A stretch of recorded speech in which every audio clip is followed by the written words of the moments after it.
Hello everyone. We welcome you all for Sri Ramcharit Manas session.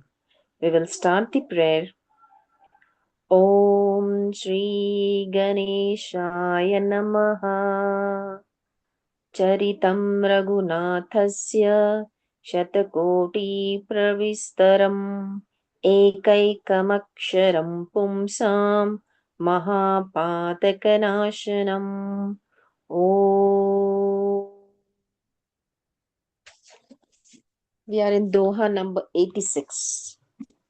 सकल कला करी कोटि विधि हारे हुसैन समेत चली न अचल समाधि शिव को पे हृदय निकेत देखी रसाल बिटप बरसाखा तेहि पर चढ़े मदनु मन माखा सुमन चाप निज सर संधाने अतिरिसता की श्रवण लगी ताने छाड़े विषम बिसिख उर लागे छूटी समाधि शंभु तब जागे भयउ ईस मन क्षोभु विशेषी नयन उघारी सकल दिशि देखी।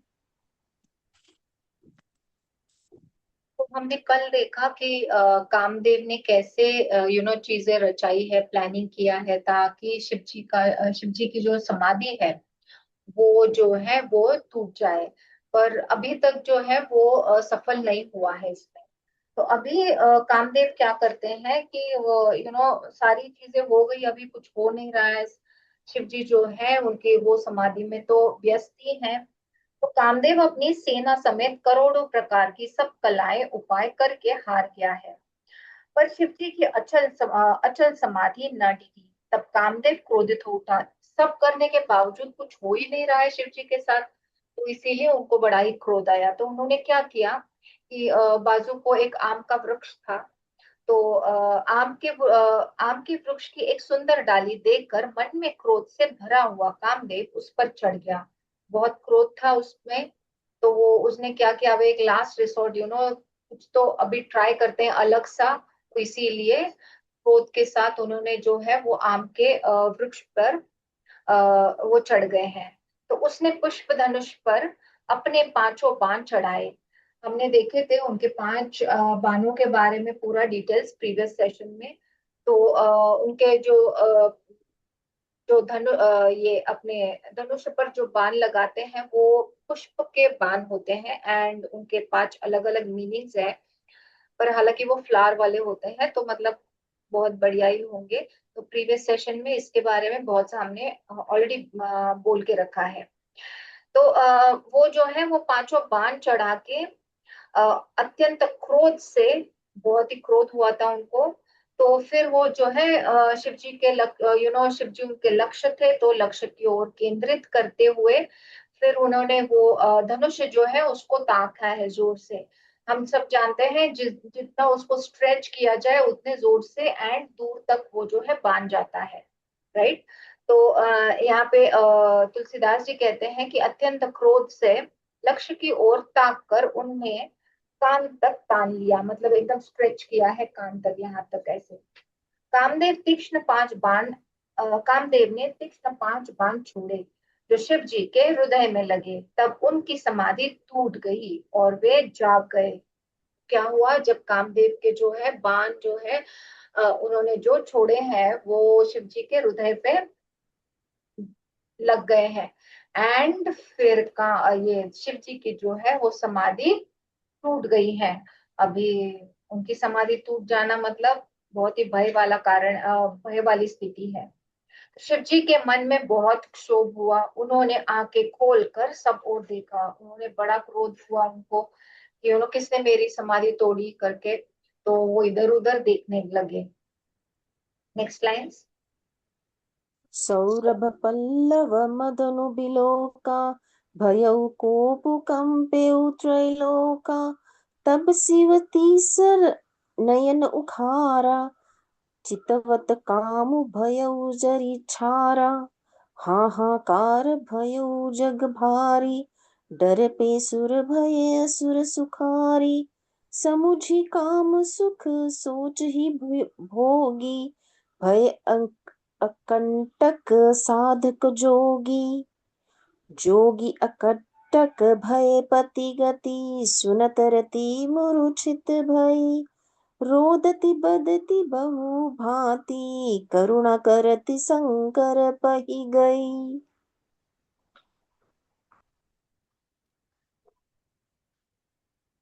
छंद है वो चारों लाइंस का। Is it not in your book? या what you read is the छंद। तो चारों पंक्तियां हैं वो पढ़ना जरूरी है छंद की। ओके, अति प्रेम करी। 1 minute, ओके।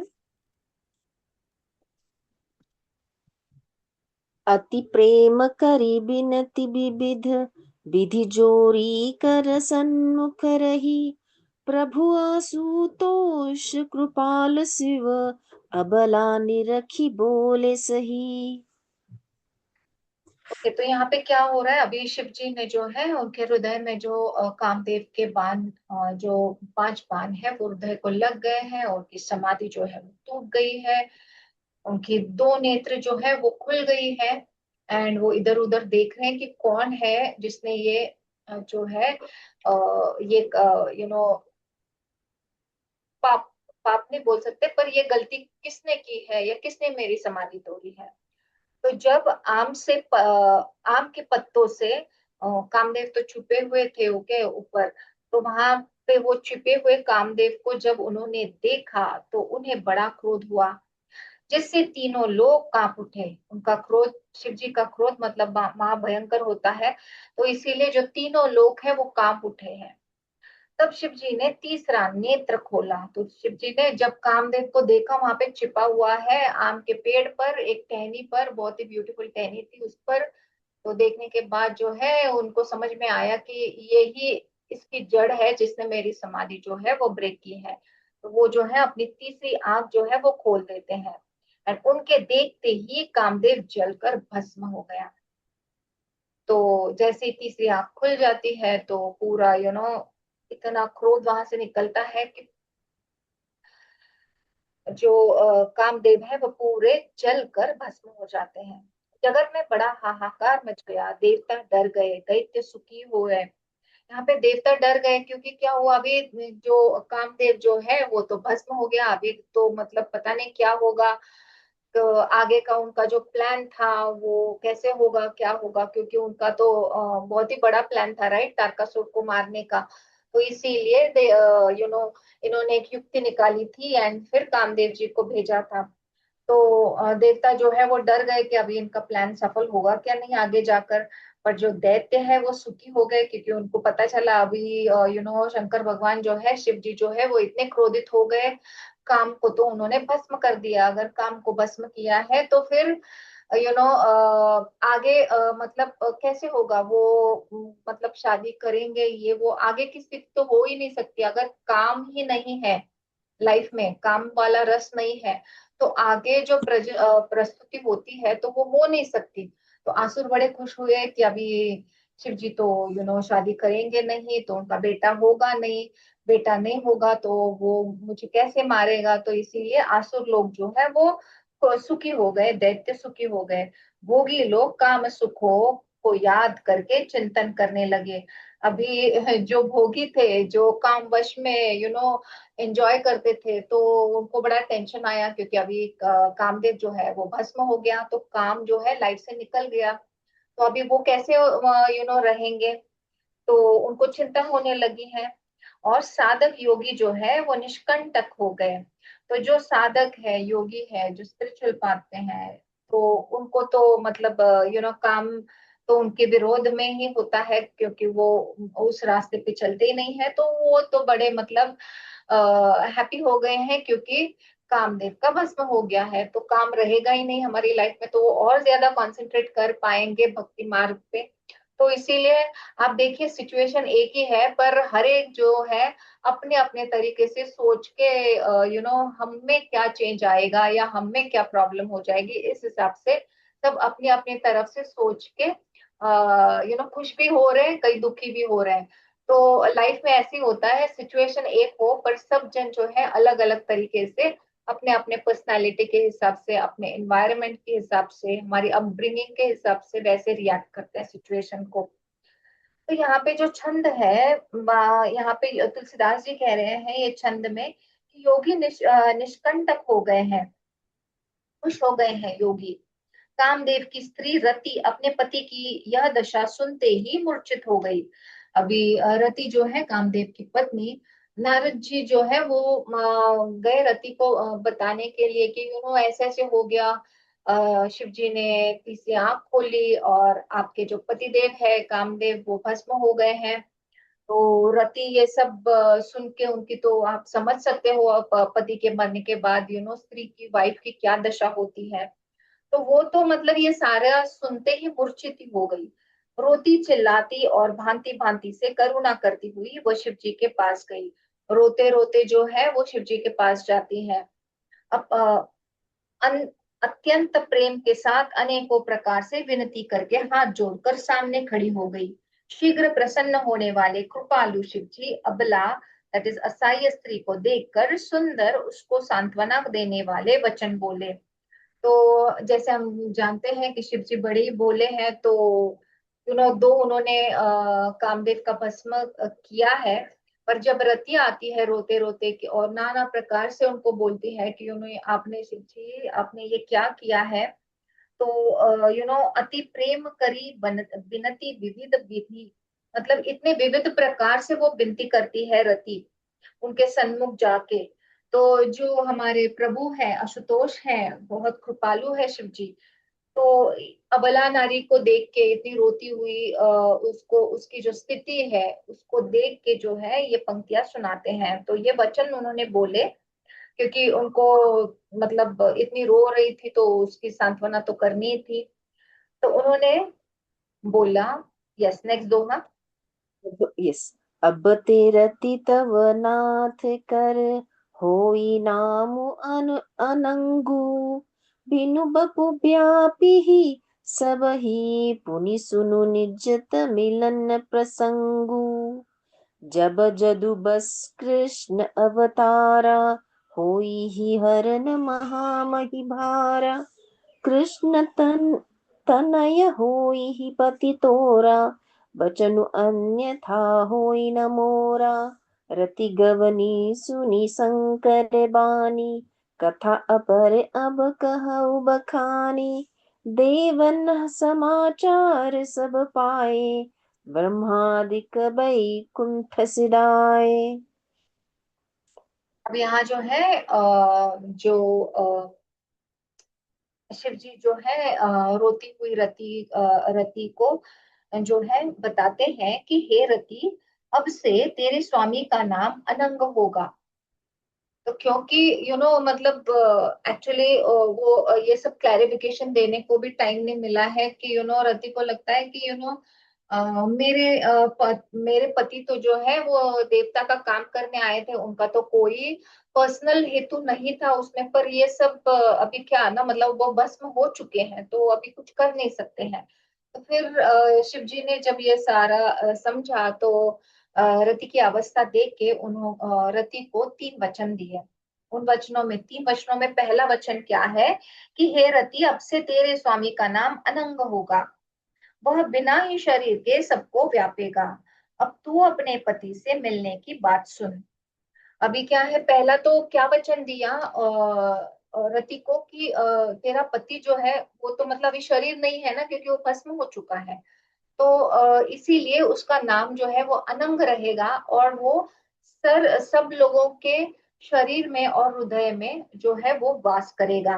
ओके, तो वो सर्वव्यापी होगा, मतलब एक जगह पे नहीं होगा पर सर्वव्यापी होगा। तो सेकंड जो है, सेकंड वचन जो है वो ये देती है कि जब पृथ्वी के बड़े भारी भार को उतारने के लिए यदुवंश में श्री कृष्ण का अवतार होगा, तब तेरा पति उनके पुत्र प्रद्युम्न के रूप में उत्पन्न होगा। मेरा यह वचन अन्यथा नहीं होगा। तो दूसरा वचन देते हैं शिव जी कि ठीक है, ये अभी तो जो है वो अनंग ये नाम से जो है उसकी प्रचिति होगी और वो सर्वव्यापी होगा कामदेव। ओके, दूसरा क्या देते हैं, यू नो दूसरा जो वरदान देते हैं वो ये है कि जब पृथ्वी पे बड़ा भारी क्या होता है, जैसा हमारा अभी कलयुग आ रहा है और हम कल्कि की राह देख रहे हैं, तो इतना जो कठिनाइयां आएगी, तो वो ये सारा जो पृथ्वी भारी हो जाएगी, तब जो है वो भगवान अवतरित होंगे, क्योंकि हर टाइम में जब जब चीजें गड़बड़ होने लगी है और उसका अंत करने के लिए जो है वो भगवान पधारते हैं पृथ्वी पर। तो जब पृथ्वी के बड़े भारी भार को उतारने के लिए जो है वो यदुवंश में भगवान का अवतार होगा। ओके, एंड वो यदुवंश के क्या बोलते हैं लीनिएज में जो है जब भगवान आएंगे, तो वहां पे क्योंकि रति पूछती है, एक्चुअली शायद बाद में है, रति पूछती है कि वो तो अनंग है, सर्वव्यापी है, पर उनका शरीर नहीं है, तो मैं उनको ऐसे फिजिकली कैसे देख पाऊंगी ना, मेरे पति को। तो फिर वो शिव जी से पूछती है कि ये तो अच्छा है, ठीक है, पर मुझे उनको फिजिकली देखना है, तो वो कब होगा। तो फिर शिव जी ये वरदान देते हैं रति को कि वो फिजिकल फॉर्म में जो है कामदेव कब आएंगे, जब यदुवंश में जब भगवान पधारेंगे। मतलब उसकी ये स्टोरी है कि जब ययाति जो है, अगर आपको ययाति पता है तो कामदेव का ना पुनर्जन्म जो है वो द्वापर युग में होता है, अभी जो चल रहा है वो त्रेता चल रहा था। तो शिव जी जब ये श्राप देते हैं, तो वो बताते हैं कि द्वापर युग में, ओके, सो द्वापर में जब कृष्ण जी का जन्म होगा, क्योंकि वो ही भगवान है एंड वो ही पृथ्वी को तारने आएंगे जब बहुत सारा विध्वंस होने वाला है पृथ्वी पे। तो जब उनका अवतार होगा तब उनको पुत्र के पुत्र के भांति वो जो प्राप्त होंगे वो ही कामदेव होंगे, जो फिजिकली जो है वो जन्म लेंगे। एंड मतलब किसके साथ, जब कृष्ण का और रुक्मिणी का विवाह होगा तो उनका जो पुत्र है वो होगा प्रद्युम्न। एंड प्रद्युम्न जो है वो आपका कामदेव होगा। ओके, तो ये जो है ये स्टोरी जाती है कि ये ययाति जो है, मैं ययाति के बारे में बता रही थी। तो ययाति के बड़े पुत्र थे यदु। ओके, तो एक बार क्या होता है, एंड यदु कौन है, जो शुक्राचार्य है ना, उनकी बेटी जो है देवयानी। तो देवयानी के पुत्र जो है वो, उनका नाम है यदु। ओके, तो ययाति जो है वो बूढ़े होने लगे, वो वृद्ध होने लगे, तो उन्होंने क्या किया, उनके जो बेटे थे उनमें से जो यदु नाम का बेटा था, उसको कहा कि क्या आप मुझे आपका जो है यौवन दे सकते हो क्या, मतलब जो एडल्टहुड है तो वो आप मुझे दे दो, क्योंकि ये जो है वृद्ध होने वाले थे, हो रहे थे, वृद्ध थे। तो यदु ने जो है उसने नहीं कहा कि मतलब वो क्यों उसका जो यूथ है वो पिताजी को देंगे। तो ययाति को बड़ा ही क्रोध आया, तो उसने जो है पिताजी ने श्राप दिया उसको कि तेरा वंश ना बिल्कुल नहीं चलेगा। ओके, तो अभी ये श्राप लेके वो बहुत मतलब तकलीफ उसको हो गई कि ये क्या है, एक तो मतलब मैंने तो कोई गलती नहीं की, आप जो है आप वृद्ध हो गए हैं और आप मेरा जो यूथ है वो मांग रहे, तो इसीलिए मैंने ना कहा है, इसमें मेरी इतनी कोई गलती है नहीं।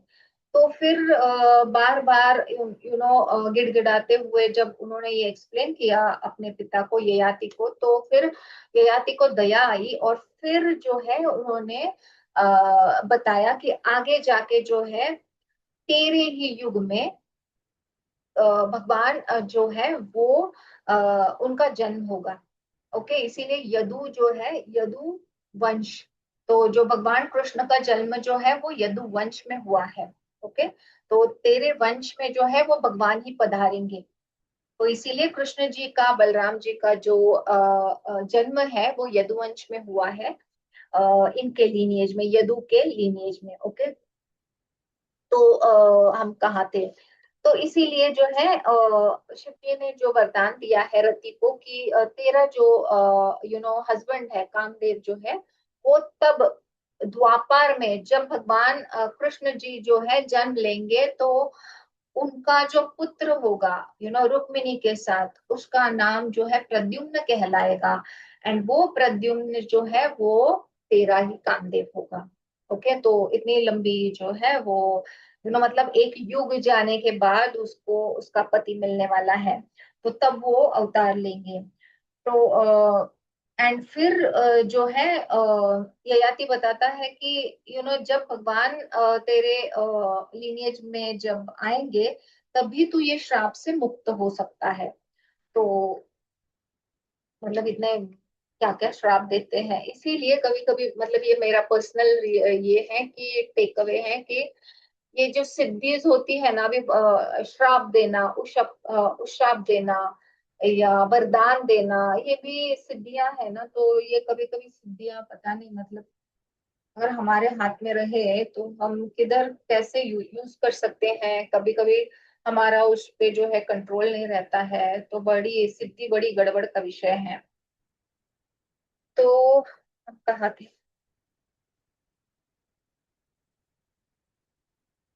हाँ, तो शिव जी ने वचन सुनकर रति चली गई। अब दूसरी कथा बखान कर विस्तार से कहता हूँ। ब्रह्मादि देवताओं ने ये सब समाचार सुने तो वे वैकुंठ को चले।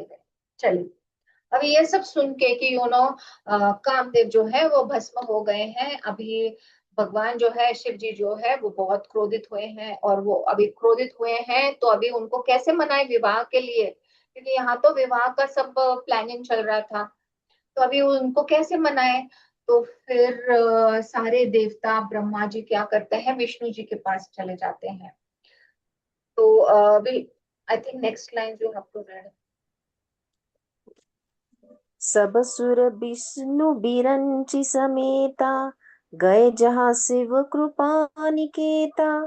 पृथक पृथक दिन की नहीं प्रशंसा, भय प्रसन्न चंद्र अवतंसा। बोले कृपा सिंधु वृष केतु, कहु अमर आए के ही हेतु। कह विधि तुम प्रभु अंतर जामी, तदपि भगति बस बिनवउ स्वामी। सकल सुर न के हृदय अस शंकर परम अचाहु। निज नयन हिन देखा चहे, नाथ तुम्हार बिबाहु। अभी जो है सब लोग डर गए हैं, कामदेव जी भस्म हो गए हैं, तो सब क्या करते हैं, अब प्लान जो है उसको तो कंप्लीट करना है उनको। तो सब लोग, सब देवता मिल के ब्रह्मा जी मिल के विष्णु के पास जाते हैं। अब फिर वहां से विष्णु और ब्रह्मा सहित सब देवता वहां गए जहाँ कृपा के धाम शिव जी थे। उन सब ने शिव जी की अलग अलग स्तुति की। अब तो विष्णु जी को भी साथ लेके सब लोग जो है इकट्ठा शिव जी के पास चले जाते हैं। अब शिव जी के पास आते हैं एंड फिर जो है सब अलग अलग तरीके से भगवान की स्तुति करते हैं। हर एक देवता उठ के शिव जी की स्तुति कर रहा है, हर एक जो है अलग अलग बड़े ही प्यार से उनकी स्तुति कर रहा है। तब शशि भूषण शिव जी प्रसन्न हो गए। तो इतनी जो है उनके बारे में जो है इतनी स्तुति करने के बाद जो है भगवान तो प्रसन्न हो गए। तो कृपा के समुद्र शिव जी बोले, हे देवताओं, कहिए आप किस लिए आए हो? अभी उनको तो पता है ऐसे ही कोई वहां नहीं आएगा, क्योंकि वो हमेशा समाधिस्थ होते हैं। एंड समाधि मेडिटेशन के लिए, समाधि के लिए हम कौन से स्थान ढूंढते हैं जहाँ पे कोई ना हो, बड़ी शांति हो, कोई गुफा हो, कोई पर्वत हो, कोई मतलब ऐसी स्थान जहाँ कोई ज्यादा लोगों का लोगों की आवाज ना हो, लोग ही ना हो वहां पे। तो ऐसे जगह जाके बंदा जो है मेडिटेट कर सकता है, या कोई गुफा में मेडिटेट कर सकता है। तो भगवान को तो पता चला कि इतने सारे लोग जो है ये यूं ही नहीं आए हैं मेरे पास और मेरी स्तुति क्यों कर रहे हैं। तो भगवान को पता चला है, शिव जी को पता चला है, एंड वो पूछ रहे हैं कि कहिए आप किस लिए आए हैं? ब्रह्मा जी ने कहा, हे प्रभु, आप अंतर्यामी हैं, तथापि हे स्वामी, भक्तिवश मैं आपसे विनती करता हूँ। तो यहाँ पे जो है ब्रह्मा जी, ये सब प्लानिंग की शुरुआत ब्रह्मा जी ने की है, क्योंकि वो ही आइडिया देते हैं देवताओं को कि ऐसे करो, कामदेव को भेजो एंड ऑल ऑफ दैट। तो ब्रह्मा जी जो है उनके ये सारे प्लानिंग में लीडर है।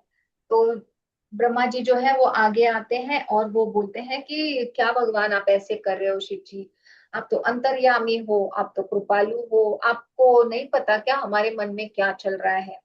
तो भक्तिवश यू नो मैं आपसे विनती करता हूँ कि हे शंकर, सब देवताओं के मन में ऐसा परम उत्साह है कि हे नाथ, वे अपनी आंखों से आपका विवाह देखना चाहते हैं।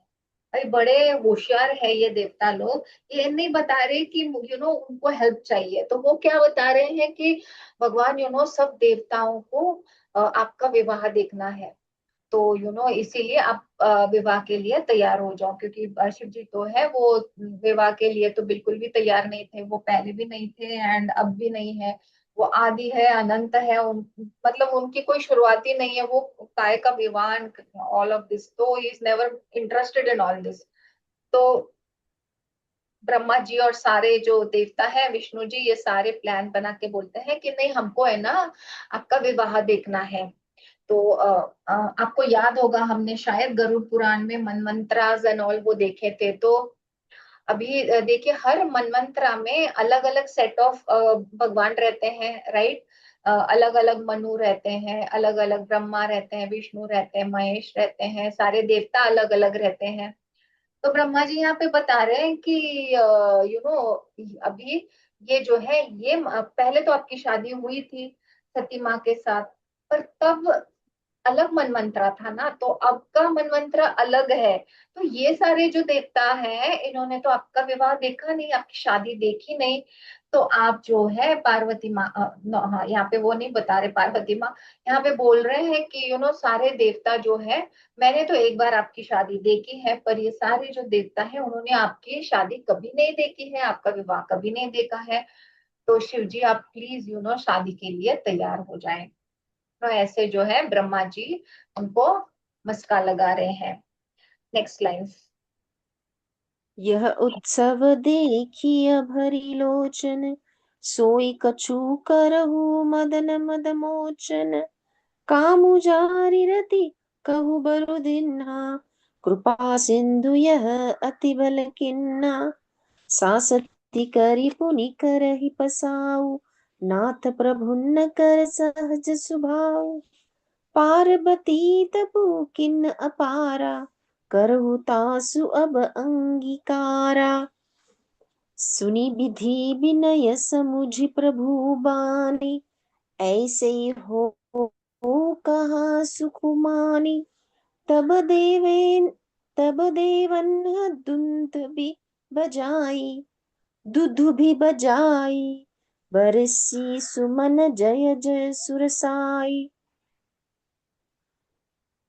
अब यहाँ पे जो है मैंने एक नहीं बताया, यहाँ पे भगवान शिव जी को जो है बोले कृपा सिंधु वृषकेतु। तो यहाँ पे उनको वृषकेतु के नाम से संबोधित किया है। तो वृषकेतु क्या है, मतलब वृषभ जो है वो धर्म का प्रतीक होता है। एंड वो जो धर्म है वो किस चीज का प्रतीक है, कि वो परोपकार जब हम करते हैं, जैसे कामदेव जी ने भी परोपकार के हेतु जो है देवता को हेल्प करना चाहा। ओके, उनको पता था, मतलब सबको पता है कि अगर शिव जी का क्रोध अगर जागर हुआ तो फिर नाश ही नाश है, या जो बंदा सामने है उसका तो भस्म होने ही वाला है, वो मरने ही वाला है, ये कामदेव को भी पता था। पर कामदेव जो है धर्म के हिसाब से जो है परोपकार करना चाहते थे, एंड इसीलिए उन्होंने वो जो काम है वो हाथ में लिया। तो इसीलिए जो है भगवान शिव जी को जो है वृषभ केतु कहा गया है। तो अभी यहाँ पे जो है ब्रह्मा जी बता रहे हैं कि इन सबको आपका विवाह देखना है। तो हे कामदेव के मद को चूर करने वाले, आप ऐसा कुछ कीजिए जिससे सब लोग इस उत्सव को नेत्र भर कर देखें। हे कृपा के सागर कामदेव को भस्म करके आपने रति को वरदान दिया, सो बहुत ही अच्छा किया। तो देवतागण बता रहे हैं कि आप तो बड़े कृपालु है, आपका जो विवाह है उसमें सबको इंटरेस्ट है, सबको बहुत ही उत्साह है देखने के लिए, एंड सबको एंजॉय करना है उसमें। तो हे कृपा के सागर, आपने अच्छा किया कि ठीक है, अभी तो कामदेव को आपने भस्म कर दिया, पर रति को जो है अच्छे आपने वरदान दिए हैं, तो ये अच्छी बात है। फिर वो कहते हैं कि हे नाथ, श्रेष्ठ स्वामियों का यह सहज स्वभाव ही है कि वे पहले दंड देकर फिर कृपा किया करते हैं। पार्वती ने अपार तप किया है, अब उन्हें अंगीकार कीजिए। तो यहाँ पे अगेन थोड़ा मस्का लगा रहे हैं देवता जी, सब देवता की। वो कह रहे हैं कि हे नाथ, आप तो मतलब श्रेष्ठ स्वामियों का सहज स्वभाव ही है। तो मतलब ऐसे स्वामियों का स्वभाव ही है कि पहले जो है वो दंड देते हैं, एंड बाद में जो है वो उशाप देते हैं, या तो फिर बाद में जो है वो कृपा करते हैं। तो ये बहुत ही बढ़िया गुण है स्वामी का जो आपने किया है, एंड ये बड़ी अच्छी बात है। तो ऑलरेडी आप तो इतने श्रेष्ठ हैं, श्रेष्ठ स्वामी हैं, कृपालु है। अभी आप एक काम कीजिए कि पार्वती ने बहुत तप किया है, इतने सालों से वो तप कर रही है, तो आप जो है उनको अंगीकार कीजिए, मतलब उनसे विवाह कीजिए। तो ये प्रार्थना, ब्रह्मा जी की ये प्रार्थना सुनकर और प्रभु श्री रामचंद्र की के वचनों को याद करके शिव जी ने प्रसन्नता पूर्वक कहा, ऐसा ही हो। क्योंकि उस वक्त जो है जब ये सारा ये सारी चीजें घटी थी, जब हम पहले वाले चैप्टर्स में देखा है दोहे में कि कैसे वो श्री रामचंद्र जी को देखने गए थे, उनका जो है दर्शन करने गए थे। फिर जो है सती ने कैसे किया था, एंड फिर राम जी ने कैसा उनसे ये सारा जो है वो प्लान करवाया है। तो उनको ये सब तो याद है। तो इसीलिए जो है, अगर आपको याद नहीं है तो थोड़ा सा पहले के चैप्टर्स जाके अब थोड़ा सा देख लेना। तो वहां पे अभी ये सब याद आ गया है शिव जी को कि ये ऑलरेडी प्री प्लान्ड है। ओके, तो इसीलिए वो कहते हैं कि ऐसा ही हो। तो तब देवताओं ने नगाड़े बजाए और फूलों की वर्षा करके जय हो देव, जय हो, ऐसे जो है वो जो सुर है वो उन्होंने स्टार्ट किया है। तो देवताओं के स्वामी को जय हो ऐसा कहने लगे। तो बहुत अभी हैप्पी हो गए हैं, क्योंकि उनका प्लान जो है वो सफल हो गया है। शिव जी तैयार हो गए हैं शादी के लिए, विवाह के लिए, पार्वती माँ के साथ, भवानी के साथ। तो उनके तो वो फूले ही नहीं समाये, तो वो घोषणा करने लगे कि आपकी जय हो करके। Next line. अवसरु जानि सप्तऋषि आए, तुरत ही विधि गिरि भवन पठाए। प्रथम गए जहाँ रही भवानी, बोले मधुर बचन छल सानी। कहा अमार न सुने हो, तब नारद कई उपदेश। अब भा झूठ तुम्हार, पन जारे काम महेश। सुनी बोली मुसुकाई भवानी, उचित कहे हो मुनि बर विज्ञानी। तुम्हारे जान कामु अब जारा, अब लगी शंभु रहे सबिकारा।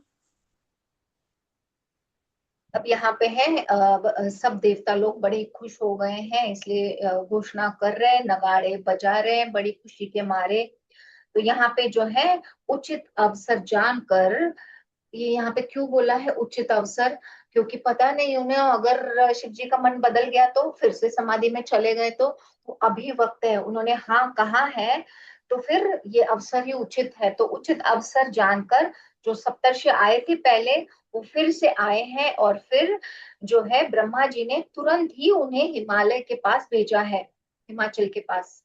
ओके, क्योंकि टाइम तो वेस्ट करना नहीं है, क्योंकि यहाँ कुछ भी हो सकता है इधर का उधर।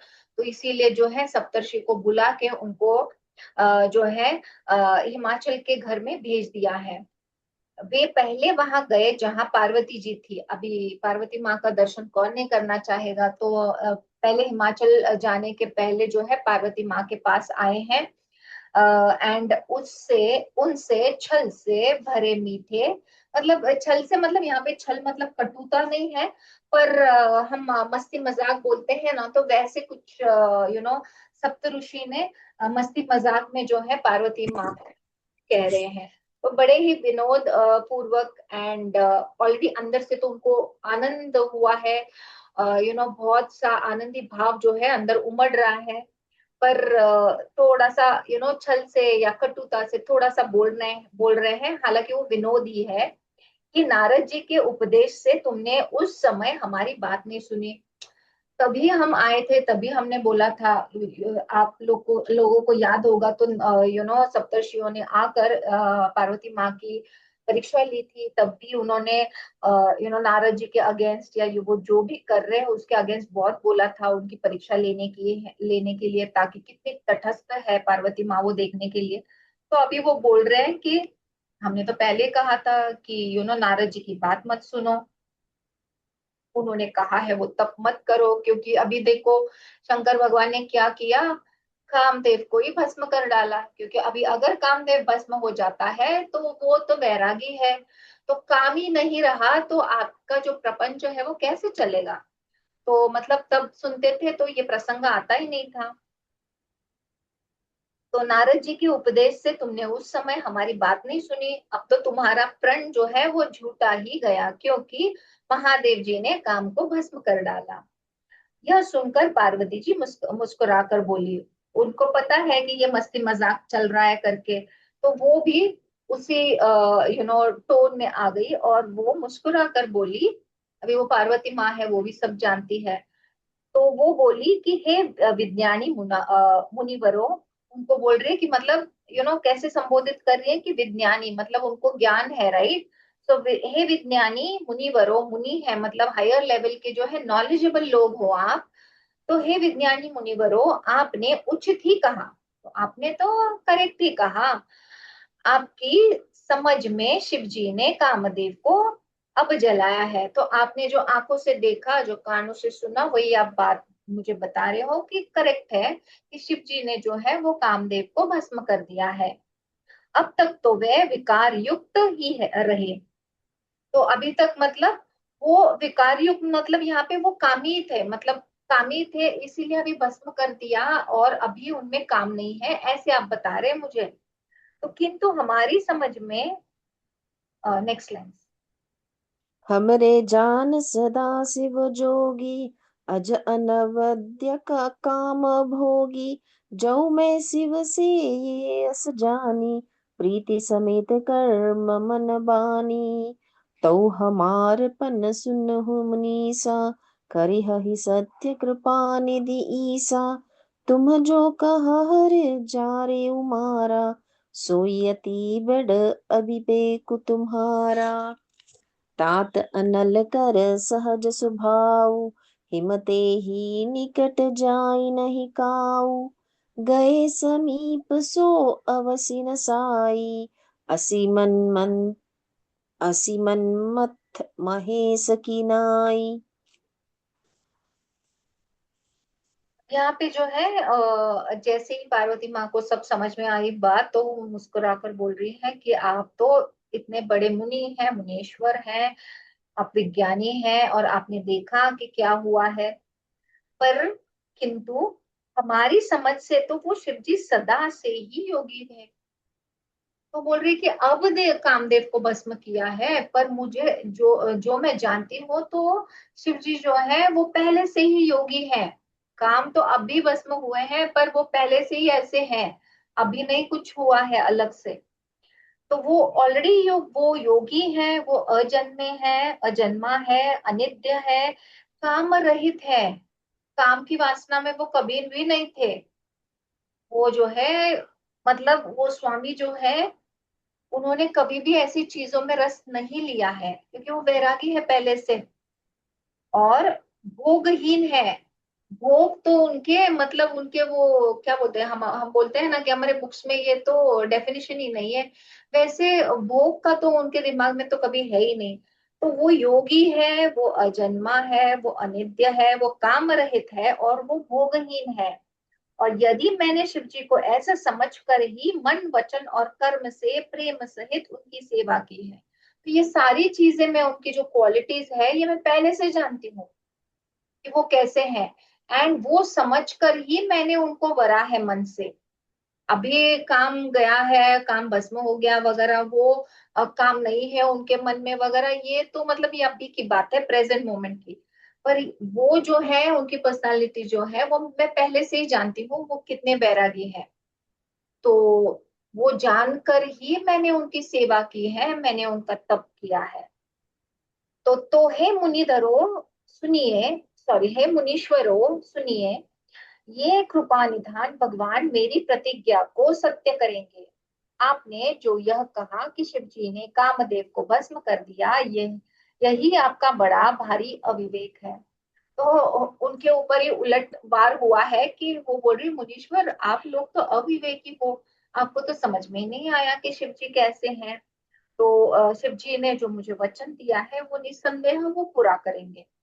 आपने जो यह कहा है, कि कामदेव को भस्म किया है, तो ये आपका जो है बड़ा ही भारी अविवेकी आप हो गए हो। मतलब आप में कोई विवेक ही नहीं बचा, मतलब आप अविवेकी जैसा व्यवहार कर रहे हो, बोल रहे हो, कोई विवेक ही नहीं बचा आप में। ये तात, मतलब उनको तात संबोधित करिए। तात मतलब कोई बड़े जो है एल्डरली पर्सन या पिताजी को संस्कृत में तात कहते हैं।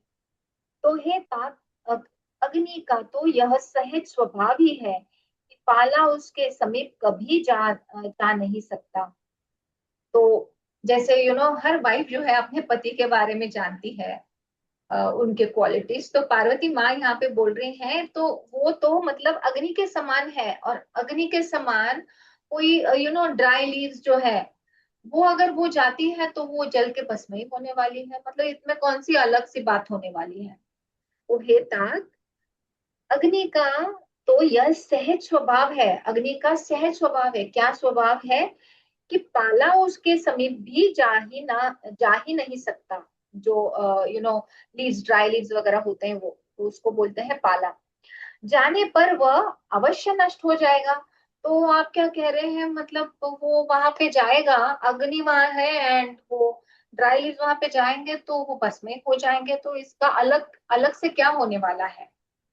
महादेव जी और कामदेव के संबंध में भी यही न्याय समझना चाहिए। तो यही जो है वो आप जो ये रूपक जो है बता रहे हैं, इनकी तुलना जो है वो सेम रिलेशन जो है कामदेव जी और शिव जी के साथ है।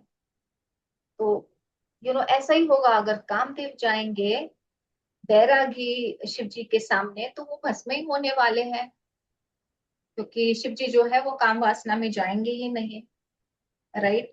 तो पार्वती माँ को सब क्लैरिटी है भगवान की कि वो क्या है, एंड इसीलिए ही उन्होंने मतलब उनको एज अ हस्बैंड वर लिया है। एंड अभी नहीं, जैसे हमने पहले के दोहे में देखा, करोड़ों लाइफ टाइम्स के लिए उन्होंने ऑलरेडी उनको बुक करके रखा है as a husband. Okay, yes, next. हिय हर्षे मुनि बचन सुनि देखी प्रीति बिसवास। चले भवानी ही नाई सिर गए हिमाचल पास। सबु प्रसंगु गिरिपति ही सुनावा। मदन दहन सुनि अति दुख पावा। बहुरी कहे रति कर बरदाना। सुनि हिमवत बहुत सुखु माना। हृदय बिचारी शंभु प्रभुताई। सादर मुनि बर लिए बुलाई। सुदिन सुन खतु सुघरि सोचाई। बेगी वेद विधि लगन दराई। यहाँ पे जो है माता जो है पार्वती माँ ये समझा रही है मुनि को। तो पार्वती के वचन सुनकर और उनका प्रेम तथा विश्वास देखकर मुनि जो है हृदय में बड़े प्रसन्न हुए, क्योंकि अभी भी वो विनोद स्वरूप में माँ को है वो थोड़ा सा ऐसे पोक कर रहे थे कि देखे उनका उनकी क्या प्रतिक्रिया है। तो उनको बड़ी प्रसन्नता हुई कि माता जो है वो कितने विश्वास के साथ, कितने प्रेम के साथ जो है वो शिव जी को उन्होंने वरा है। और जो भवानी को सिर नवा कर चल दिए और हिमाचल के पास पहुंच गए। तो उन्होंने जो है पार्वती माँ जो भवानी माँ है उनके चरण स्पर्श किया है, उनके सिर जो नवाए हैं मतलब झुक गए हैं क्योंकि वो माँ है। और फिर जो है उनके पिताजी हिमाचल जी के पास वो पहुंच गए हैं। तो उन्होंने फिर क्या किया है कि उन्होंने पर्वतराज हिमाचल को सब हाल सुनाया। सब चीजें जो है वो डिटेल में उनको सुनाई है कि पार्वती माँ का, फिर वहां पे शिव जी का क्या हुआ है, सब कुछ जो है वो बिल्कुल डिटेल में समझाया है।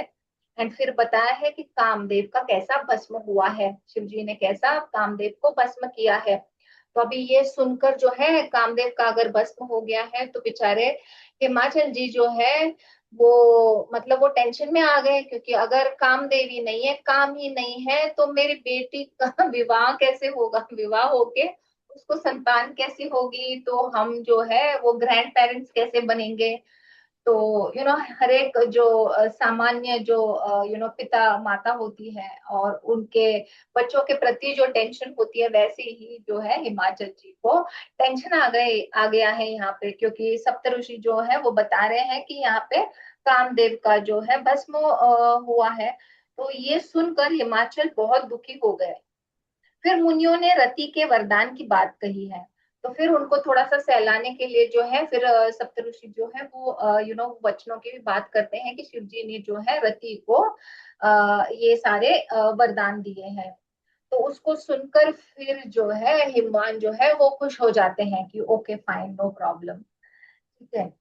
फिर शिव जी के प्रभाव को मन में विचार कर हिमाचल ने श्रेष्ठ मुनियों को आदर पूर्वक बुला लिया और उनसे शुभ दिन, शुभ नक्षत्र और शुभ घड़ी शोधवा कर वेद की विधि के अनुसार शीघ्र ही लग्न निश्चित कराकर लिखवा लिया। तो है अब जो है सारा सेटल हो गया है। तो फिर अभी उन्होंने जो है ये सारा जो हम हिंदू धर्म में जो है सारे नक्षत्र एंड ये वो टाइम, कौन सा दिन, ये सारा जो है पत्रिका जमा के कैसे हम देख लेते हैं वधू वर की, तो वैसे ही जो है श्रेष्ठ मुनियों को बुला के जो है पार्वती माँ के जो पिताजी है हिमाचल, जो बड़े खुश हुए। तो उन्होंने उनको बुला के जो है कौन सा शुभ दिन निकालना है, जो शुभ नक्षत्र है, फिर कौन सा शुभ टाइम है, सारे वेद को देख के वगैरह सब सब विधि अनुसार जो है वो करना है ना शादी का। तो बुलाकर जो है ये सारों का सारा प्लानिंग करके निश्चय ही सारा डिटेल्स ले लिया है। Next line. पत्रि सप्तऋषिन्न सोई दिन्हि गहि पद बिनय हिमाचल किन्हि जाई विधि दिन दिन्हि सो पाति बाचत प्रीति न हृदय समाति लगन बाची अजस बहि सुनाई हर्षे मुनि सब सुर समुदाय सुमन वृष्टि नभ बाजन बाजे मंगल कलश दसहु दिसि साजे लगे सवार न सकल सुरबाहन बिबित विमान हो ही सगुन मंगल सुभद करही अक्षरार्गान। ये सब सब निश्चित किया। फिर हिमाचल ने क्या किया, वो जो लग्न पत्रिका है सप्तर्षियों को दे दी और चरण पकड़कर उनको विनती की। उन्होंने जाकर वह लग्न पत्रिका जो है ब्रह्मा जी को दे दी। सारा विस्तार जो है शादी का जैसे हम आम आदमी का हमारा होता है वैसे ही वो पूरा हो गया है, सारा प्लानिंग हो गया है। फिर ये जो है ये पूरा जो डिटेल्स है वो सप्तऋषि को जो है पार्वती माँ के पिताजी ने दे दिया है। सप्तऋषि जो है वो ब्रह्मा जी को वो लग्न पत्रिका जो है ब्रह्मा जी को देने आए हैं। उसको पढ़ के समय उनके हृदय में प्रेम समता न था, क्योंकि बड़े खुश हुए। देखो बहुत सारी चीजें, बहुत सारी लेयर्स है इसमें क्योंकि एक तो शिव जी की शादी वो एक अलग क्या बोलते हैं सुख और हैप्पीनेस की घड़ी है। फिर उनका जो प्रॉब्लम है तारकासुर का वो भी ठीक होने वाला है। फिर कामदेव जो भस्म हुआ था, तो रति माँ को भी वरदान दिए हैं, तो वो भी सब ठीक ठाक ही होने वाला है। तो बड़े ही हैप्पी मोमेंट्स हो गए हैं। तो ब्रह्मा जी है, ये सारा जो है ये पढ़ के उनके हृदय में प्रेम समता नहीं था, मतलब इतना प्रेम हुआ कि मतलब वो बहुत ही न समाया हुआ प्रेम उनके मन में आया। तो ब्रह्मा जी ने लग्न पढ़कर सबको सुनाया। उसे सुनकर सब मुनि और देवताओं को सारा समाज हर्षित हो गया, सब हैप्पी हो गए वो सारा पढ़ के। आकाश से फूलों की वर्षा होने लगी, बाजे बजने लगे और दसों दिशाओं में मंगल कलश सजा दिए गए। तो अभी जो है भगवान जी की जो है शादी है। सब देवता अपने भांति भांति के वाहन और विमान सजाने लगे, कल्याण प्रद मंगल शकुन होने लगे और अप्सराएं गाने लगी। सब जो है उनके उनके वाहन जो विमान होते हैं उसको सजाने लगे, क्योंकि अभी शिव जी की शादी को जाना है। तो सब तैयार हो रहे हैं, बड़े बड़े बड़ा ही आनंद हुआ है सबको कि अभी उनका विवाह है। एंड सब तरफ जो है आकाशवाणी होने लगी है, फूल बरसने लगे हैं आकाश से। एंड जो अप्सराएं वो गाना गाना जो है गाने लगी है, तो बड़ा ही मंगलमय प्रसंग हुआ है यहाँ पे। Next line. शिव ही शंभु गन करहि सिंगारा, जटा मुकुट अहि मौर सवारा, कुंडल कंकन पहिरे ब्याला, तन विभूति पटके हरि छाला, ससी ललाट सुंदर सिर गंगा, नयन तीनि उब भुजंगा, गरल कंठ उर नर सिर माला, असिव बेश शिव धाम कृपाला, कर त्रिशूल अरु डमरु बिराजा, चले बसह चढ़ी बाजहि बाजा, देखी शिव ही सुर चित्र मुसुकाहि, बरलायक दुलहीनि जगनाही। तो यहाँ पे जो है शिव जी के जो गण है, ओके, वो भी श्रृंगार करने लगे हैं। अब शिव जी की शादी है तो शिव जी का भी श्रृंगार करना जरूरी है। अब शिव जी कैसा श्रृंगार कर रहे हैं देखिए। शिव जी के गण जो है शिव जी का श्रृंगार करने लगे। जटाओं का मुकुट बनाकर उस पर सर्पों का मोर सजाया गया। अभी शिव जी है, विरक्त भगवान है, तो उनका श्रृंगार कैसे होगा? सब ऐसे ही श्रृंगार होने वाला है सर्पों के साथ एंड ऑल ऑफ दैट। तो मुझे बड़ा आनंद आ रहा है, क्योंकि हम जब भजन करते हैं ना, तो बहुत से हमारे भजनों में भोलेनाथ की जो है शादी के गाने हैं। तो एक में है भोलेनाथ की शादी है हम तो नाचेंगे। मुझे बड़ा वो याद आ रहे सारे गाने, इसलिए मैं भी बहुत ही आनंदित हो रही हूँ यहाँ पे। तो शिव जी के जो गण है शिव जी का श्रृंगार करने लगे। जटाओं का मुकुट बनाकर उस पर सर्पों का मोर सजाया गया। शिव जी ने सांपों के ही कुंडल और कंकन पहने। तो सर्प जो है वही उनका श्रृंगार है, तो वो जो है उनके यहाँ पे जो है ये क्या है, कुंडल जो है वो भी सर्प के, फिर कंगन है वो भी सर्प के पहने। शरीर पर जो है पूरी विभूति रमाई है। उनका परिधान क्या है? भस्म जो है विभूति है वो पूरे शरीर पे रमाई है, लगाई है। और वस्त्र की जगह वाद्यंबर लपेट लिया है, क्योंकि भगवान तो दिगंबर है, इसीलिए जो है सिर्फ वस्त्र क्या है उनका, वागंबर जो है सिर्फ वो जो है उन्होंने लपेट लिया है। फिर शिव जी के सुंदर मस्तक पर चंद्रमा है। तो चंद्रमा तो मतलब हमेशा उनके सर पर होता ही है। चंद्रमा को वो धारण किए हुए हैं, इसीलिए उनका नाम चंद्रशेखर भी है, चंद्रमौली भी है। तो उनके ऐसे चंद्र से लेकर काफी नाम है। फिर एक शशीर भी है, शशीर करके भी एक नाम है शिव जी का। क्योंकि अगर आपको वो स्टोरी पता है कि दक्ष ने चंद्र को श्राप दिया था कि तुझे क्षय रोग होगा। तो इसीलिए चंद्रमा जो है वो बहुत तप करते हैं शिव जी का, एंड उनको प्रसन्न करते हैं। तो जब शिव जी प्रसन्न हो जाते हैं तो फिर वो जो है वो बोलते हैं कि मैं तुझे जो है सर पे धारण करूंगा। तो इसीलिए टेढ़े चंद्रमा को उन्होंने सर पे धारण किया है। एंड सर पे धारण करके जो है उनको जो है उनका अमृत जो है वो कांस्टेंट दे रहे हैं उनको। कितनी बड़ी बात है, शिव जी के सर पे जो है चंद्रमा है। तो यहाँ पे जो है शिव जी के सुंदर मस्तक पर चंद्रमा है। फिर हम सबको पता है कि सिर पर जो है वो गंगा जी है। फिर तीन नेत्र हैं उनके। फिर सर्पों का जनेऊ है, जनेऊ भी जो है वो सर्पों का ही है। फिर गले में जो है वो विष है। तो यहाँ पे जो है वो नीलकंठम दिखते हैं, राइट। फिर गले में क्या है, नरमुंडों की माला है, क्योंकि गले में तो वो अच्छा वाला हार नहीं होता है शिव जी को, अगर आपने देखा है उनका रूप।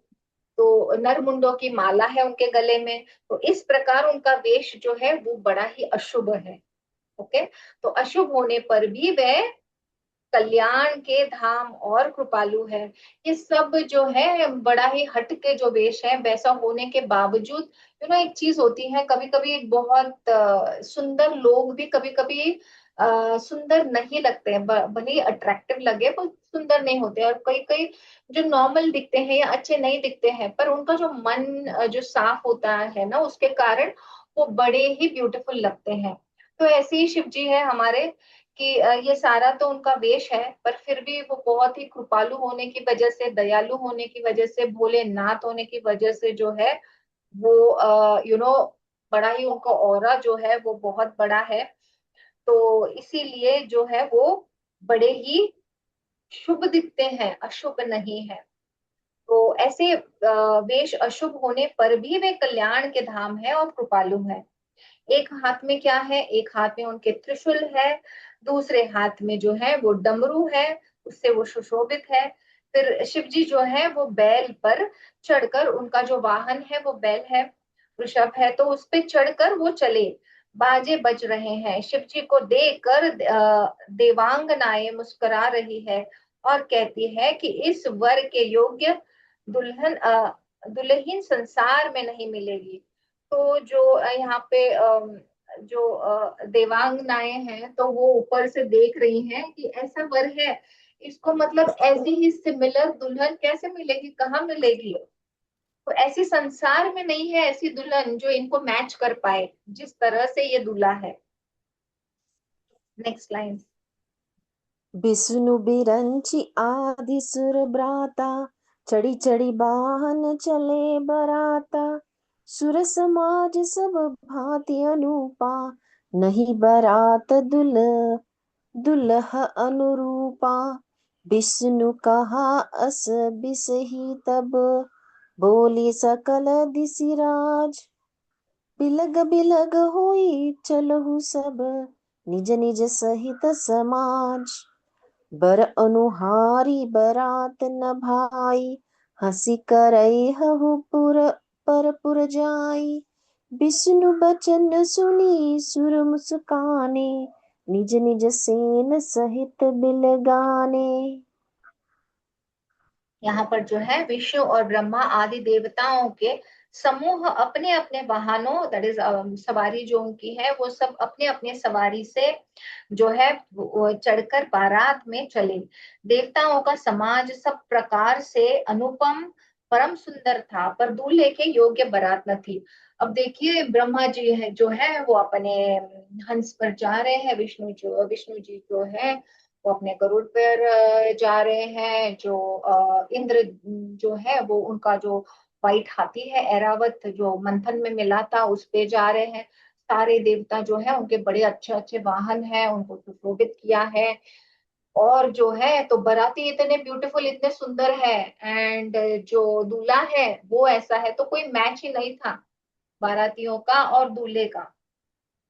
तब विष्णु भगवान ने सब दिक्पालों को बुलाकर हंसकर ऐसा कहा कि सब लोग अपने अपने दल समेत अलग अलग होकर चलो। तो विष्णु जी जो है वो तो बहुत होशियार हैं। तो उनको मतलब वो सारा देख के उनको लगा कि यार ये ना, ये थोड़ा सा मिसमैच हो गया है पूरा। तो आप एक काम करो, सब अलग अलग तरफ से निकलो, मतलब ग्रुप बना के मत चलो, सब अलग अलग जो है वो चलो। तो अपने अपने दल के साथ जो है, मतलब जिसका दल होता है, जिसका ग्रुप होता है, और एक उसका लीडर होता है, तो अपना अपना जो ग्रुप है वो अलग अलग, सब अलग अलग होके वैसे चलो। तो हे भाई, हम लोगों की यह बारात वर के योग्य नहीं है, क्या पराए नगर में जाकर हंसी कराओगे?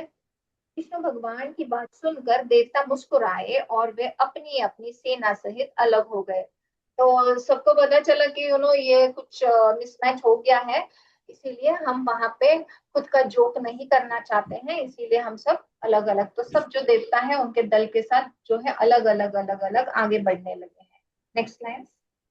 मन ही मन महे सूर मुस्काही, हरि के विज्ञ बचन नहीं जाही।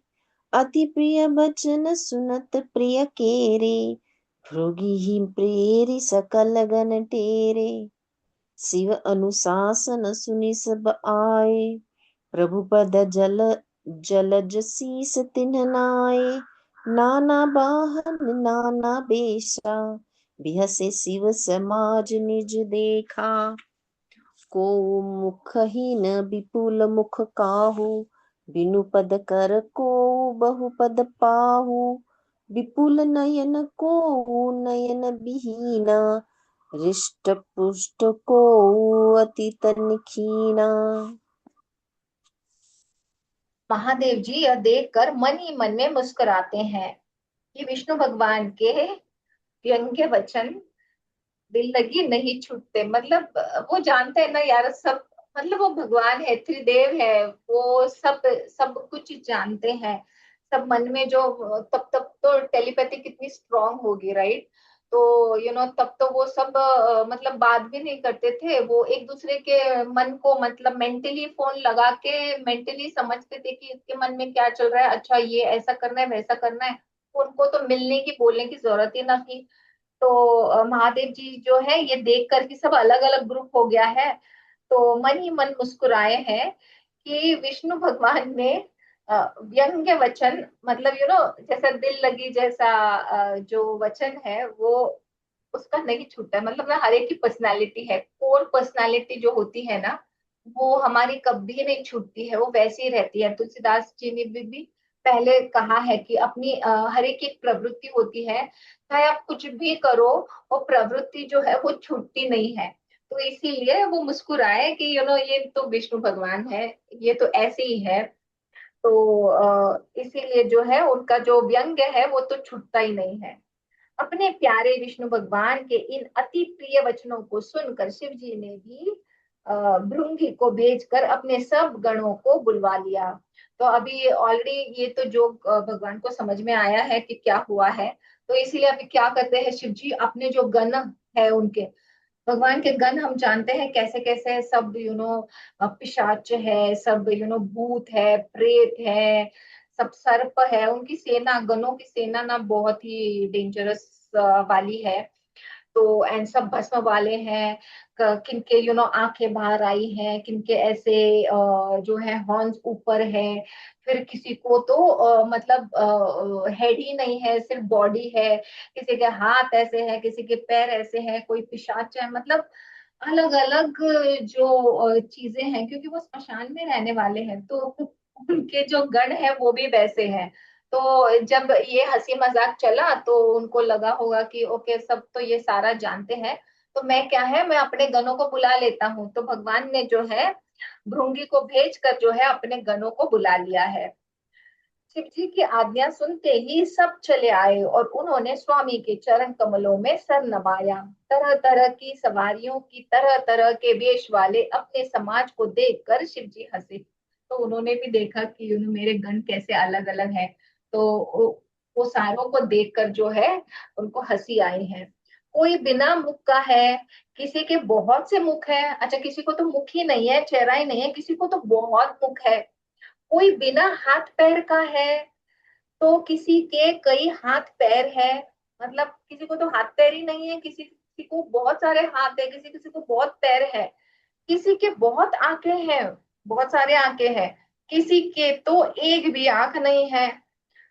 कोई बहुत ही मोटा ताजा है, तो कोई बहुत ही दुबला पतला है। तो मतलब ऐसे सारे मतलब मिसमैच वाले जो गण है वो जो लोग हैं सारे वो उनके गण है।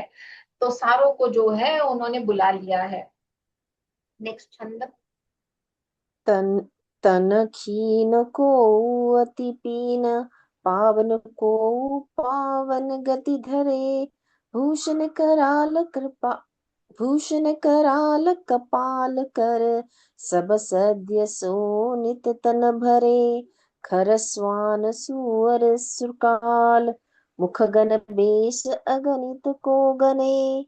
बहु जिनस प्रेत पिसाच, जोगी जमात बरनत नहीं बने। नाच ही गाव ही गीत, परम तरंगी भूत सब। देखत अति विपरीत बोलहि, बचन विचित्र विधि। जस दुल्हु जस दुल्हु तसि बनि बराता, कौतुक विविध होहि मग जाता। यहाँ हिमाचल रचेउ बिताना, अति विचित्र नहीं जाई बखाना। तो यहाँ पे जो है शिव जी के गणों का डिस्क्रिप्शन हो रहा है। तो कोई बहुत दुबला है, कोई बहुत मोटा है, कोई पवित्र है, कोई अपवित्र वेश धारण किए हुए हैं। भयंकर गहने पहने हाथ में कपाल लिए हैं, कोई तो कपाल लिए हैं। और सबके सब शरीर में ताजा खून लपेटे हुए हैं। सारा खून जो है बॉडी पे है उनके। फिर गधे, कुत्ते, सुअर और शियार के से उनके मुख है, मतलब ऐसे चेहरे हैं उनके, वो गणों के अनगणित वेशों को कौन गिने। इतने सारे वेश थे अलग अलग कि कौन गिन सकता है, इतने सारे अलग अलग टाइप के गण थे। बहुत प्रकार के प्रेत, पिशाच और योगिनियों की जमाते हैं, उनका वर्णन करते नहीं बनता। मतलब इतना वर्णन करने, मतलब करने योग्य ही नहीं है कि इतने सारे हैं, इतना इनका डिस्क्रिप्शन है कि इनका वर्णन करते ही नहीं बनता है। इतना सारा इनके सारे अलग अलग अलग अलग गण है। ओके। ये सारा जो डिटेल्स है ना शिव पुराण में दिया गया है। तो बहुत ही बढ़िया शिव जी की जो बारात है उनके बारे में और डिटेल्स दिए हैं। तो ऐसे उनके गण है सब अलग अलग, क्योंकि वो स्मशान में रहने वाले हैं ना, तो सारे जो भूत है, पिशाच है, मतलब ऐसे डरावने वाले जो उनको डरावने लगते हैं, तो वो वैसे उनके गण है। अभी क्या करे, वो अघोरी है, तो तामसी है, मतलब वो हर एक गुण वाले हैं, मतलब हम उस डिटेल में नहीं जाते हैं। ओके, फिर भूत प्रेत नाचते और गाते हैं, वे सब बड़े मौजी हैं। सब नाच रहे, सोचो, भूत नाच रहा है, प्रेत नाच रहे हैं, पिशाच नाच रहे हैं, और सब नाच रहे हैं, गा रहे हैं। वे सब बड़े मौजी है, सब बहुत आनंद में है। देखने में बहुत ही बेढंगे जान पड़ते हैं। अभी सोचो, तीन आंख है, आंख ही नहीं है, एक ही आंख है, अलग हाथ है कितने सारे, किसी को हाथ ही नहीं है, पैर ही नहीं है या बहुत पैर है, किसी का मुख ही नहीं है, सिर्फ बॉडी है। वैसे इतने बेढंगी टाइप के सारे गण हैं, तो देखने में बहुत ही बेढंग जान पड़ते हैं और बड़े ही विचित्र ढंग से बोलते हैं। तो बोलने का तो मुझे पता नहीं, पर मैं सोच सकती हूँ कि कैसे बेढंगी सब होंगे। अगर हम हमारी इमेजिनेशन को थोड़ा सा स्ट्रेच करें, तो सोचो कैसी बारात होगी, सब टाइप के लोग। तो जैसा दूल्हा दूल्हा है, अब वैसे ही बारात बन गई है। तो अभी जो है उनकी बारात जो है, क्योंकि सारे गण आ गए, पहले उनके गण नहीं थे ना, तो ये सारे सुंदर लोग जो थे, उनके वाहन भी इतने सुंदर, वो आ रहे थे। तो बड़ा ही मिसमैच हो रहा था। अभी जो है शिव जी के गण आए हैं, तो शिव जी भी ऐसे अलग से दूल्हे हैं, एंड उनके गण भी ऐसे अलग है, भिन्न भिन्न है। तो अभी जो है मैच हो रहा है उनका, तो उनकी बारात भी मैच हो रही है, शिव जी भी मैच हो रहे हैं, उनको दूल्हा जो है। फिर मार्ग में चलते हुए भांति भांति के कौतुक, दैट इज तमाशे होते जाते हैं। इधर हिमाचल ने ऐसा विचित्र मंडप बनाया कि जिसका वर्णन नहीं हो सकता। Next lens. सैल सकल जह लगी जग माही, लघु विशाल नहीं बरनि सिराही। बन सागर सब नदी तलावा, हिमगिरि सब कहू नेवत पठावा। काम रूप सुंदर तन धारी, सहित समाज सहित बर नारी, गए सकल दुही नाचल गेहा, गावही मंगल सहित सनेहा, प्रथम ही गिरि बहु गृह सवराए, जथा जोगु तह तह सब छाए, पुर शोभा अवलोकि सुहाई, लागई लघु बिरंचि निपुनाई। तो यहाँ पे है अभी ये हमको देखना है कि दक्ष जो थे, सती माँ के पिताजी, वो कैसे थे। अभिमान की वजह से मतलब उनको कैसा, उन्होंने एक तो शिव जी को तो बुलाया नहीं, पर उनका वो पहरावा देख के तो वो मतलब उनको तो शादी ही नहीं करनी थी। तो उनकी माँ जो है बड़े हाथ जोड़ के विनती करती है, तो जो है शिव जी वो वैरागी रूप छोड़ के जो है बहुत ही ब्यूटीफुल अवतार लेके शादी के लिए जाते हैं, जब सती माँ के साथ शादी होती है। तो दक्ष का कितना अभिमान था, कितने अभिमानी पिता थे। और यहाँ देखिए हिमालय, तो हिमाचल जो है, सॉरी नॉट हिमालय, हिमाचल जो है वो कितने आनंदी है। मतलब अ, जब हम अभिमान छोड़ते हैं एंड जब हम थोड़े से स्टेप डाउन करते हैं, तो हम कितने चीजों का आनंद ले सकते हैं। आप ये देखिए, जब बहुत अभिमानी होते हैं तो हमको लगता है मेरे जैसा कोई नहीं, तो आप अकेले ऊपर रहते हो, तो बस वो नाक ऊपर करके ही हम सब सारी चीजें करते हैं। तो वहां पे कोई आनंद वाला सीन नहीं रहता है, या आप पता नहीं कितना आनंद की प्राप्ति कर सकते हो। पर जब आप नीचे आते हो, मतलब कोई अभिमान नहीं रहता आप में, तो बड़े ही विनम्रता के साथ आप बहुत सारी चीजें कर सकते हो। तो विनम्रता बहुत बड़ी चीज है। तो यहाँ पे जो है हिमाचल ने है ऐसा ही, मतलब जैसे दूल्हा है, क्योंकि उनको सारा पता था, राइट। जब पार्वती माँ का जन्म हुआ था, तब आपको याद है कि नारद जी ने सब उनको बखाया था कि कैसे उसके वर होंगे, और शिव जी की कैसे उसने आराधना करनी है। तो उनको तो सब पता था। तो इसीलिए उन्होंने ऐसा ही विचित्र मंडप बनाया था कि जिसका वर्णन नहीं हो सकता। जगत में जितने छोटे बड़े पर्वत थे जिनका वर्णन करके पार नहीं मिलता था, जितने वन थे, समुद्र थे, नदियां थी, तालाब थे, हिमाचल ने सबको नेवता भेजा। तो हिमाचल ने जो है सबको बुलाया है शादी के लिए उनके बेटी की। वे सब अपने इच्छानुसार रूप धारण करने वाले, सुंदर शरीर धारण कर सुंदरी स्त्रियों और समाजों के साथ हिमाचल के घर गए। तो ये जो सारे जो है उनको जिनको भी न्योता दिया है, वो सारे जो है स्त्री रूप धारण करके, सारे देवी है तो उनको रूप चेंज करना भी आता है, तो स्त्रियों का वेश करके बड़ी सुंदरता से सज धज के जो है हिमाचल के घर में गए हैं। सभी स्नेह सहित मंगल गीत गाते हैं। ओके, तो बड़े ही सब सब पुलकित हो गए हैं, सब आनंदी हो गए हैं। शादी का माहौल है, सब गाने गा रहे हैं, तो बड़ा ही प्यारा माहौल है यहाँ पे। तो हिमाचल ने पहले से ही बहुत से घर सजवाए रखे थे। यथा योग्य उन उन स्थानों में सब लोग उतर गए। नगर की सुंदर शोभा देखकर ब्रह्मा की रचना चातुरी भी तुच्छ लगती थी। इतना ब्यूटीफुल सजाया था। एक पिता के समान अगर आप सोचिए, तो बेटी की शादी है तो क्या क्या नहीं, एक पिता जो है बेटी के लिए क्या क्या नहीं करता है। तो उसने बड़ा ही ब्यूटीफुल तरीके से जो है पूरा उसका नगर सजाया है। पूरे जो घर है, उसका महल है जहाँ पे वो रहता है, वो सब सजा दिया है। एंड ब्रह्मा यहाँ पे तुलना की है कि ये क्योंकि ब्रह्मा जी की रचना है, राइट, ये सारी। तो ब्रह्मा जी की ये रचना चातुरी है, वो भी यहाँ पे जो है इतनी बढ़िया सजावट थी कि वो भी तुच्छ लगने लगी है। इतना ब्यूटीफुल जो है वो हिमाचल ने सजाया है। यस, नेक्स्ट छंद। लघु लाग विधि की निपुणता, अवलोकी पुर शोभा सही, बन बाग कूप तड़ाग सरिता, सुभग सब सकस को कही, मंगल विपुल तोरण पताका, केतु गृह गृह सोहही, बनिता पुरुष सुंदर चतुर, छवि देखी मुनि मन मोहही, जगदम्बा जह अवतरी, सो पुरु बरनी के जाई।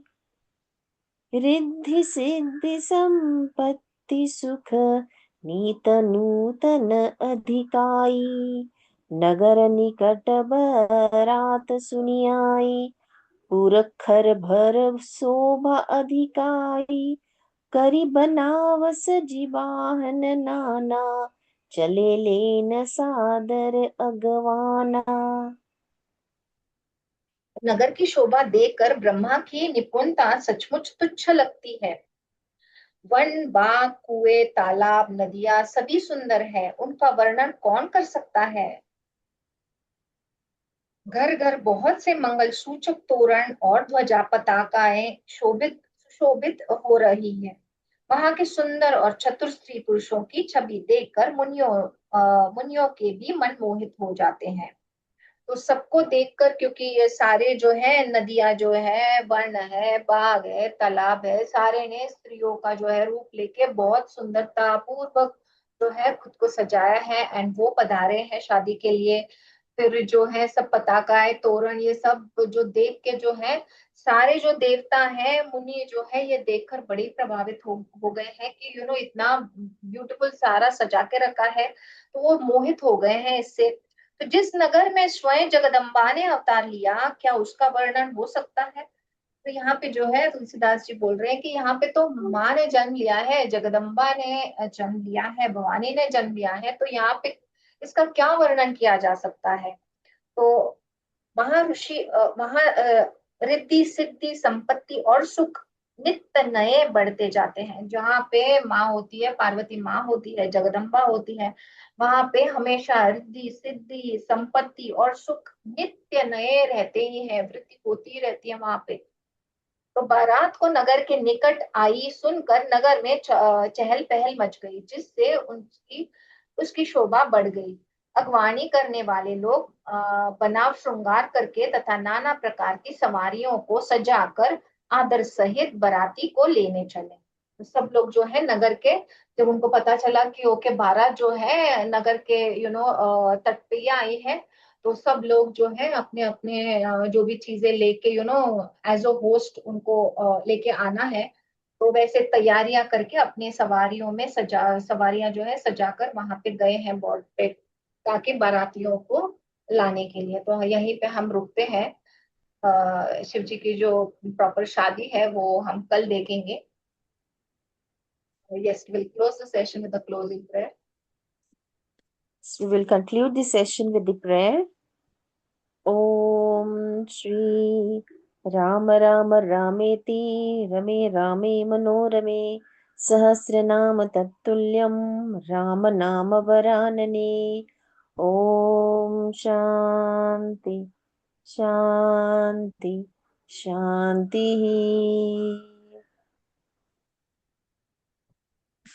Thank you, everyone. Thank you so much for joining. कल शादी करेंगे हम। आज जो है पूरा प्लानिंग लेके बारात लेके आई है। ऑलराइट।